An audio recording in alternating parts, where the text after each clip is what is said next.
The DNR plans to reintroduce about 150 elk back into Wisconsin. It will take several years.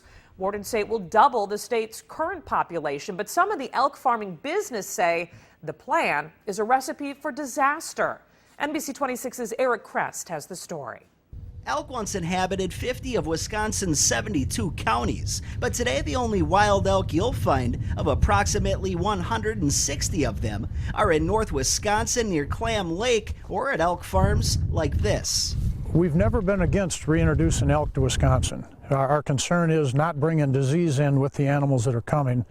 When Joel Espy, who owns an elk farm himself, heard that the DNR is planning on bringing another 150 elk from Kentucky to the Black River Falls area, he immediately had some concerns. If one of those collared elk shows up with CWD and they've been within 5 miles of an elk or deer farm, that farm will be quarantined. And on top of that, Joel says some elk farmers are worried about their herds on the off chance the Kentucky elk bring chronic waste disease back with them. There's never been a elk raised in Wisconsin that's ever had CWD. But the DNR says they'll quarantine the elk for 120 days and monitor conditions to make sure Kentucky elk don't spread disease. We're going to a state that is as risk-free as you can possibly get to find healthy animals. So we're jumping through an awful lot of hoops to make sure that we're bringing in the healthiest animals that we possibly can. Adding they've followed all the USDA and Wisconsin Department of Agriculture's protocols. Until those animals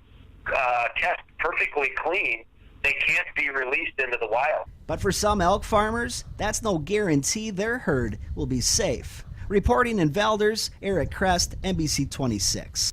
The DNR says the goal is to increase the elk population to 1,600 across the state. The first of the Kentucky elk will be relocated to the Black River Falls area in Jackson County in early spring.